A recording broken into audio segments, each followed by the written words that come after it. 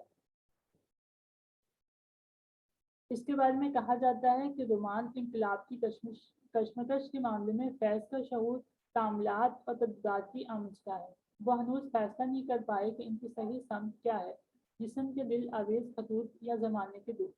وہ بار بار جانا کو چھوڑ کر دورہ کی طرف بڑھتے ہیں، لیکن نہ صرف مڑ مڑ کر دیکھتے ہیں بلکہ پلٹ بھی پڑتے ہیں، پھر بڑھتے ہیں، پھر پلٹتے ہیں۔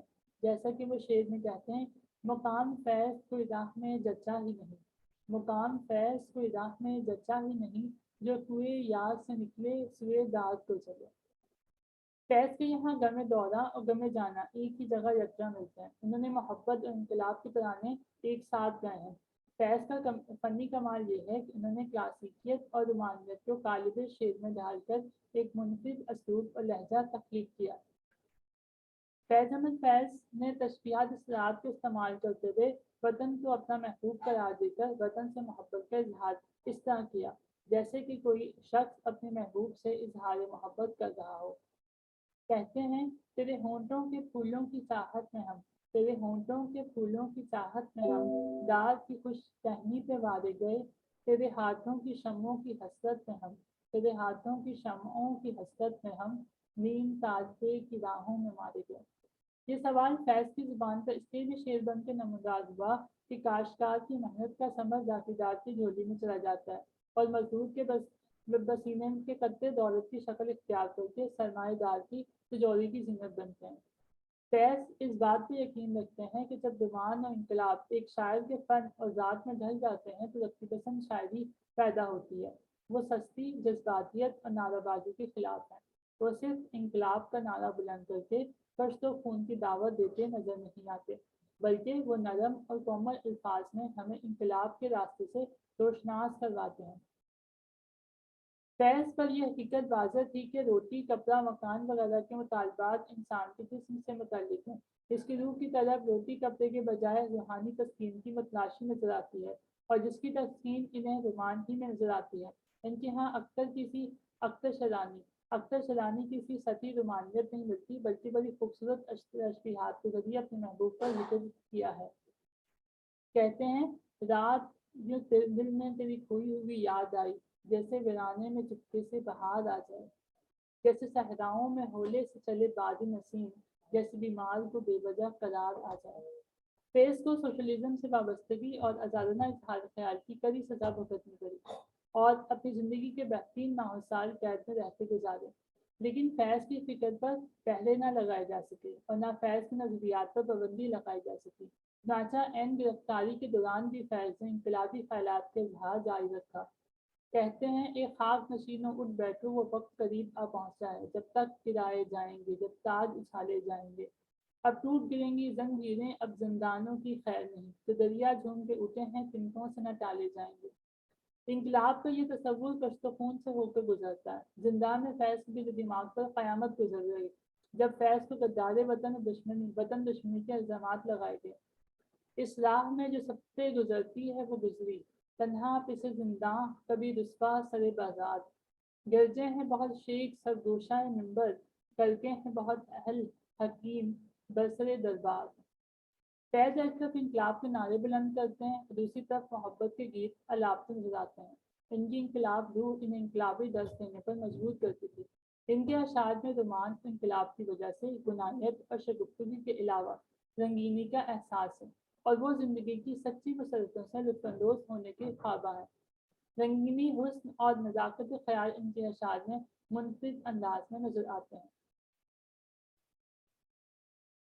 دوسری طرف فیض اپنے دیش اور اس کے باشندوں کی خستہ حالی، قوم کی عزت و ناموس کی آرزائی، لوگوں کی ناداری، جہالت، بھوک اور غم و اندوہ کو دیکھ کر تڑپتے ہیں، مگر پھر بھی ان کی شاعری میں وطن سے محبت کا اظہار ہوتا ہے۔ نثار میں تیری گلیوں کے اے وطن جہاں، چلی ہے رسم کہ کوئی نہ سر اٹھا کے چلے، نظر چرا کے چلے جسم و جاں بچا کے چلے۔ جب کوئی چاہنے والا طواف کو نکلے، نظر چرا کے چلے جسم و جاں بچا کے چلے۔ فیض احمد فیض کی شاعری کی سب سے بڑی خصوصیت ان کا رومان انقلاب ہے۔ اس کے بعد دیکھتے ہیں ان کی شاعری میں رومانویت۔ فیض اپنے کلام سے اپنے خوش زاہد اور ناصر ہونے کا تصور نہیں دیتے، بلکہ پھول اور تلوار کے ساتھ ساتھ چشم و لب کی کاٹ کی باتیں بھی کرتے ہیں۔ ان کی افطار طبع رومانی ہے، ان کے سینے میں پیار بھرا دل دھڑکتا ہے، ان کے کلام میں لطافت اور نزاکت کی روحانی فضا چھائی رہتی ہے۔ وہ تصور جانا پر سب کچھ نشاور کرتے نظر آتے ہیں۔ تو نے دیکھی ہے وہ پیشانی اور رخسار اور ہونٹ، زندگی جن کے تصور میں لٹا دی ہم نے۔ پھر آگے ایک اور شعر ہے جس میں ہمیں ان کی رومانویت دکھائی دیتی ہے۔ کہتے ہیں تیرا جمال نگاہوں میں لے کے اٹھا ہوں، نکھر گئی ہے فضا تیرے پیرہن کسی، نسیم تیرے شبستان سے ہو کر آئی ہے، میری سحر میں مہک ہے تیرے بدن جیسی۔ ان کی رومانیت حقیقت سے بالکل متفاوت نہیں ہوتی، وہ حسن پرستی خاص حد تک ہے جس حد تک انہیں انقلابی کہا جا سکتا ہے۔ حسن اور ندرت بیان، فیض ندرت بیان سے قاری کو اپنے سحر میں جکڑ دیتے ہیں، اور ان کے کلام کا جتنا زیادہ مطالعہ کیا جائے نئے نئے خیالات و تصورات واہ ہوتے ہیں، کیونکہ انتہا ندرت بیان اور اس نے ادا کی دلکش مثالیں پائی جاتی ہیں۔ وہ بات سارے فسانے میں جس کا ذکر نہ تھا، وہ بات سارے فسانے میں جس کا ذکر نہ تھا، وہ بات ان کو بہت ناگوار گزرتی ہے۔